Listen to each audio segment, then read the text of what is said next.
You don't have to put your hand in fire to know it's going to burn. You have to be able to make decisions without having to go through it. Not every time you're going to come out without injury. So having the ability to make decisions and realize, like I said, my mom used to say it all the time, you do not have to put your hand in fire to know that it's going to burn you. Some things are very obvious. I explain to brands all the time, this is a cost implication. It's going to affect your scaling. And if they're not willing to listen, then it's going to be counterproductive. Whereas larger brands, they are willing to listen. They know that the cost implication and they don't want to be a part of it. So they know that if something goes wrong, I'm liable. So they want to make the right decisions.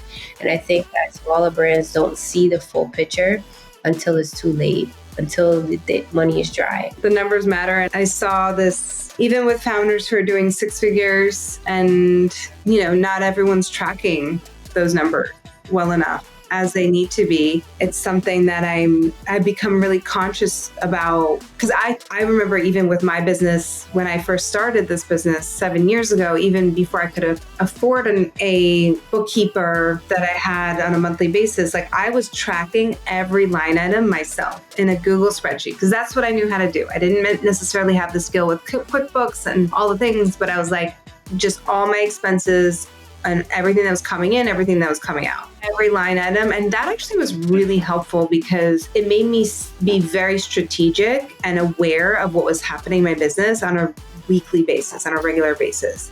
And I actually really liked doing it. You cannot get this car and just give it to someone else. They can be a passenger, but you got to drive it. Even if you don't know where you're going, you got to drive. I like that. Even if you don't know where you're going, you have to drive. Yeah, you have to. You said you wanted to become an entrepreneur, you got to drive.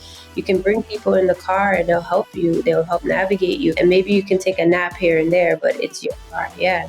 It's really that way. You got to get back in the driver wheel. Oh my gosh, I love this. So tell me, how do you handle like as you're working with your brands, you're scaling up, you're helping them grow. So probably at some point, whether it be early on or maybe later, at a later point, they're starting to expand into, global and overseas fulfillment. So how do you handle those complexities? And are they complex? Are they different than just local, stateside shipping? Yeah. So again, it goes back to my principles of just like always doing a proof of concept.